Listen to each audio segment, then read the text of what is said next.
Hey guys, good evening. It's actually evening as I do this, and I decided that I'm going to do a story time. However, unlike the normal story times that you might see where people are like, oh my god, I'm sitting in front of the camera and talking to you, I decided I'm going to do my story time while I am, can you see me? I think you can see me. While I am washing dishes, because sitting and talking to camera would be rather awkward, but also it allows me to multitask because the day is almost over and I need to get to bed. So, story time. This story time is going to be about the time this married man that I know tried to swerve me on Hinge, on the dating site. Okay, so let me start with how it all began. About a year and a half ago, a friend of mine, a male friend of mine, not romantic, just a friend of mine who I've known for a couple of years, reached out to me saying that he had the wife and daughter of a friend of his who was going to be moving to Birmingham, and that in moving to Birmingham, he'd really like the wife and daughter to stay in my place and see if I can help them. Now, I am who I am. I do not just let people I don't know come into my house. So I was like, I'm very sorry, I can't do it.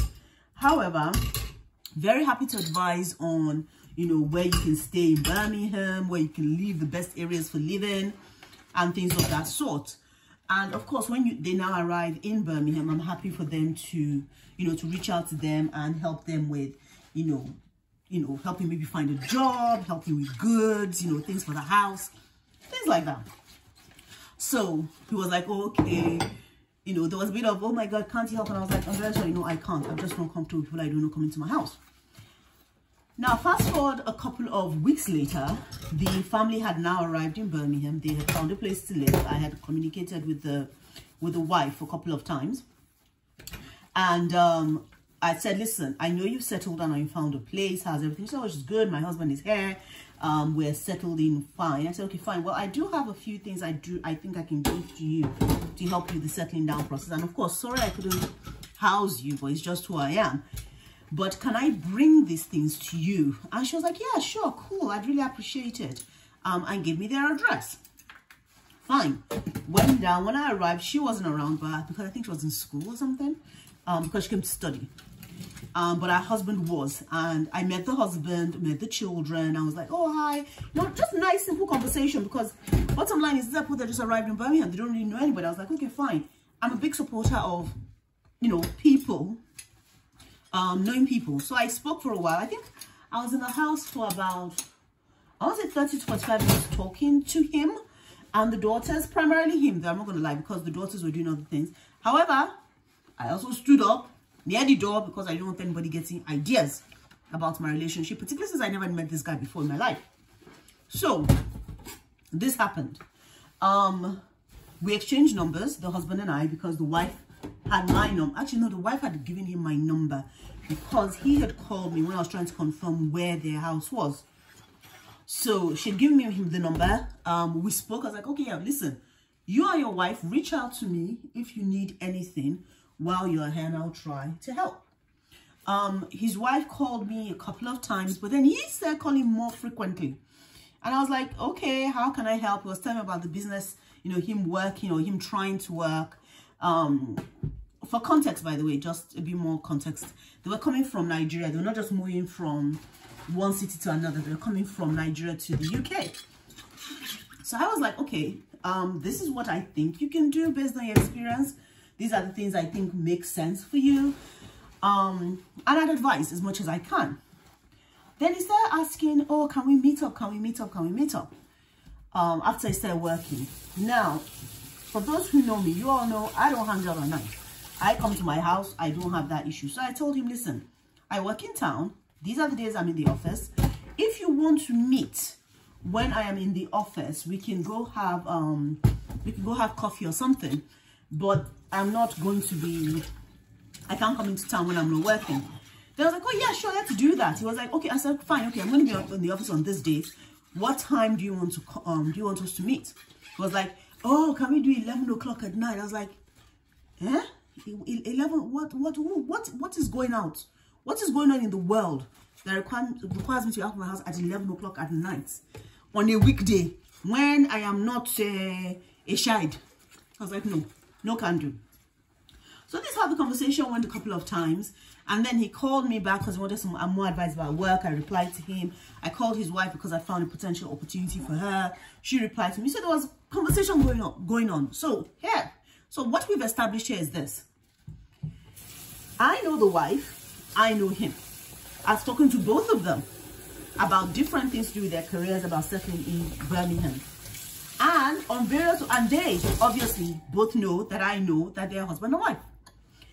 So, I didn't speak to them for a couple of months. Then come, when was it? Then come, I want to say, yes, then come Christmas, last year Christmas. And I know this because it was in between Christmas and New Year and I'd gone into the office. On this specific day, I'd actually decided to go to a bookshop, a physical bookshop, because I wanted to buy some books. And while I was there, I received a call from this guy. And he started talking and everything. And was telling about, oh, what he was asking, what did you do for Christmas? Hope you're happy. Hope you spent time with family. I was like, yeah, sure, I spent time with family. Told him what I did. Asked how he and his children, his family were. He said they were good. Then, sometime during the conversation, I want to say towards the end of the conversation, he now said, he asked me, now yes, it was towards the end of the conversation. It was about, obviously you can't put a time on it, but I remember it was towards the end of the conversation because this is how the conversation went. So it started with, so, by the way, you know, we've been saying we're going to meet up for over a year. We really have to meet up because I really would like to get your thoughts and your advice on all these things I'm doing in person. And how can it be that we've been in Birmingham and in the UK for this time and we've not met each other since the time you came to my house? I was like, yeah, I mean, sure, but, you know, will your wife be there? I was like, no, that she's working, but that, you know, we can hang out and talk and catch up. I was like, okay, I mean, to be frank, I'm generally not comfortable going to go and meet married men because people can get the wrong idea. But also, more importantly, you know, you've never really given me a time potential that makes any sense for me. So, yes, we can meet up, but it has to be on this day and it has to be within this time because that's the only time I have available. Otherwise, I'm in the house. He said, oh, okay, yeah, sure, that works. I have time off work. It's a great time to meet. I can do this. I said, cool, no problem. Then the conversation, he now asked, by the way, can I ask, are you single? No, first said, can I ask, how old are you? And I told him. Then it was like, are you single? I was like, yeah, but why are you asking? He said, because I didn't sound like a single person. I said, what do you mean I didn't sound like a single person? What does a single person sound like? He said, well, you know, when you were talking about your holiday, you were just saying you were with your family and, you know, chill. You didn't sound like, you know, you were desperate to be in a relationship or you were desperate for a relationship. And I was like, I'm not desperate to be in a relationship. I'm not desperate for a relationship. I want to be in a relationship, yeah, but what does that have to do with anything?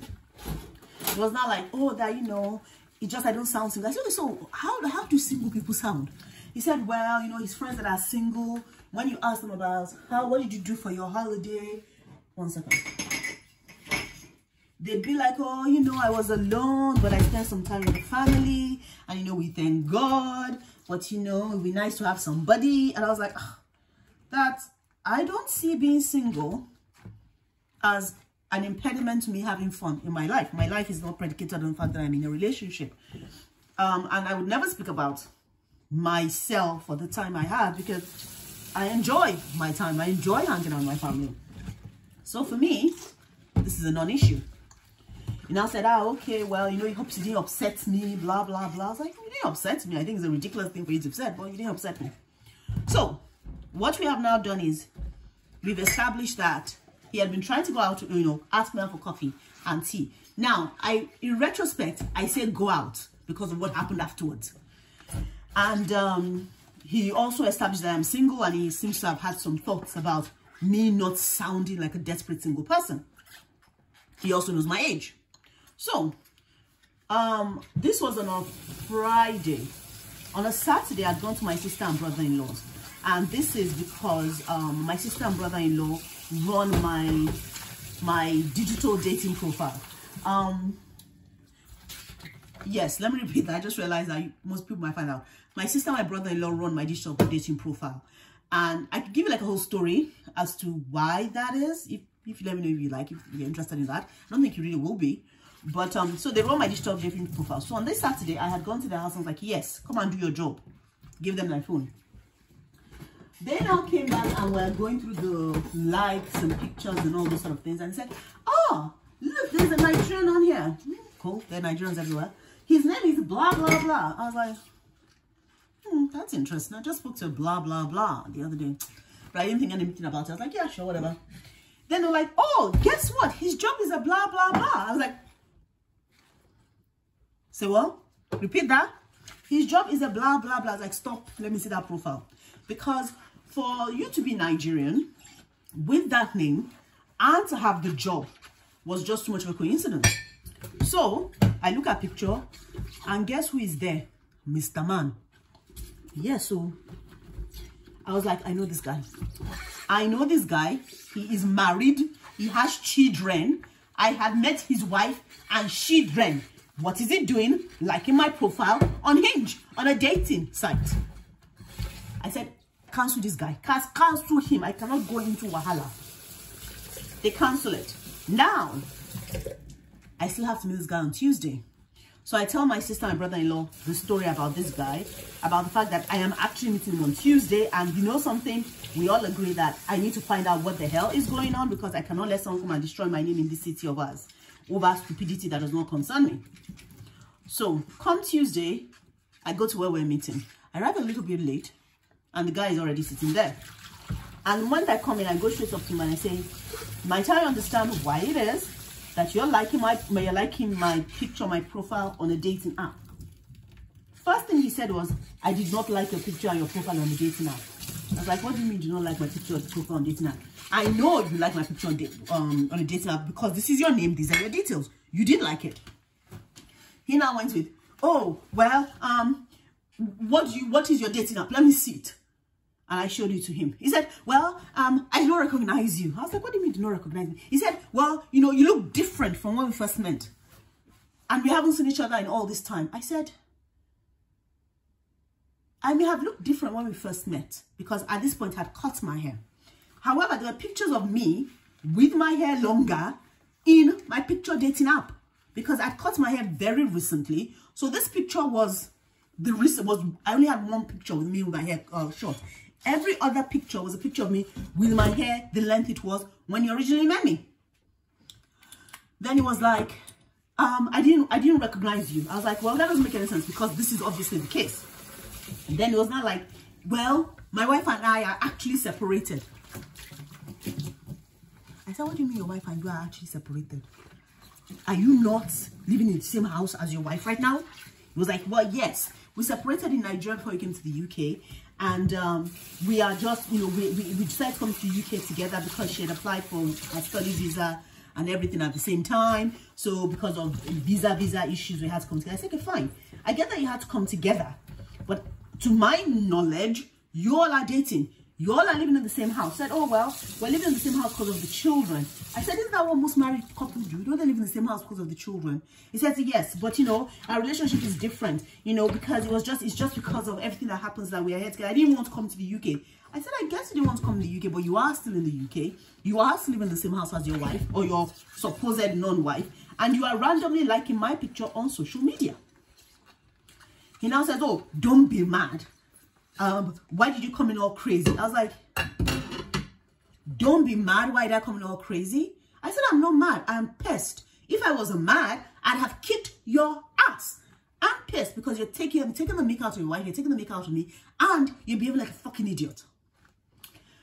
Then, so after this conversation took place, I was like, oh, let's talk. I was like, let's talk about what? He said, well, you know, you could have just come in here, let us have coffee and drinks, and then you could have told me that I liked your picture. I said, why would I come in here, have coffee and drink things, and then tell you that that's something that I liked the picture on social media? That's for you to say I'm co-signing the fact that your behavior is abysmal. I don't care if you are or you are not in your relation, whatever you call your relationship, your separation is. But to my knowledge, to everybody's knowledge who knows you are this, let me rephrase that. to my knowledge, you are in a relationship. So that I do not consign the fact that a married man who I know as married is going on social media liking my picture. And I said, oh, well, if that was the case, you could have maybe just like sent me a text to say you're not going to turn up. I said, why would I send you a text? Why would I send you a text saying I'm not going to turn up when I did nothing wrong? You need to know that your behavior is unacceptable, which is why I can tell you to your face so that you also know to do that again. So that's it for my friends. This is how this married man decided he was going to play devil, become a devil, and go and find me in my own. He couldn't find me in my own house. Anyway, after that, I gradually left him and moved on with my life. Now, the question some of you might ask, because a few of my other friends now ask me this question, that, why did I not tell his wife? I was like, because it's not my business. I'm sorry, it sounds like a cop-out, and you're absolutely right, it is a cop-out, but it's not my business. I know these people through somebody else. Would I say we're friends? No, we're acquaintances. Do I know what is or is not going on in the relationship? According to one party, they're married. According to another party, I'm not about to get into that conversation. Bottom line is, I do not want to be in. Firstly, I don't like him like that. He's not my type. But beyond that fact, is that I'm not in the middle of that relationship. I have told the person offended what the issue is. If he chooses to tell his wife, good. If she chooses to come to me and ask me about it, I will tell her.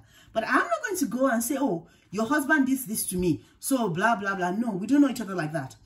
If the relationship was different, however, if this was a much closer friend, if this was a friend of mine that, how can I put it? Well, actually, you know something, let me not say much closer friend, because we're not really friends, we're acquaintances. However, if this was a friend, then yes, I'd have told her, because the relationship parameters are different. But in this case, it's an acquaintance, and I'm not getting involved in that shit. I'm not about to become a side note to somebody's drama. So, my part of the drama was ended. I took my leave off the stage and moved on with my life. But I know that some people may have issues about it. That why did I tell the wife? That's what a good friend does. That is the decision I chose to take. And you want to know something? I actually stick by it, because nah, this is not something I want in my life. This is not a conversation. It is not a curse. It is not a karma that I want in my life. Dealing with anybody's baby mama drama, wife drama. I reject it in everything that's holy and unholy. So that's it, guys. That's the story, boys and girls, of how a married man who I know was married tried to swerve me on the interwebs. I'm not gonna lie, I despair for dating as an older woman. Actually, I despair for dating as a younger woman. What I find is, it was interesting because my family were here today, and I turned the phone and said, you guys have not done, sorry about that. And I turned and I was like, you guys have not done your job, bro. And the response was, I don't think you're going to find your partner on Hinge. 1 second. So they were like, I don't think you're going to find your partner on Hinge. But I think they use that to just mean they don't think I'm going to find my partner on social media pages, because their eyes have seen a lot. You see, my brother-in-law and my sister started dating before the online dating process. I know, it's shocking, right? They've been together for over 20 years. So they've been together before they've been together since before Facebook. Yes. They've been dating and married, you know, they've been together since before, they started dating before Facebook, married obviously in Facebook time. So they've never actually dated on the social media pages. So it's one thing to have a conversation with somebody about what it's like to date and sympathize with them.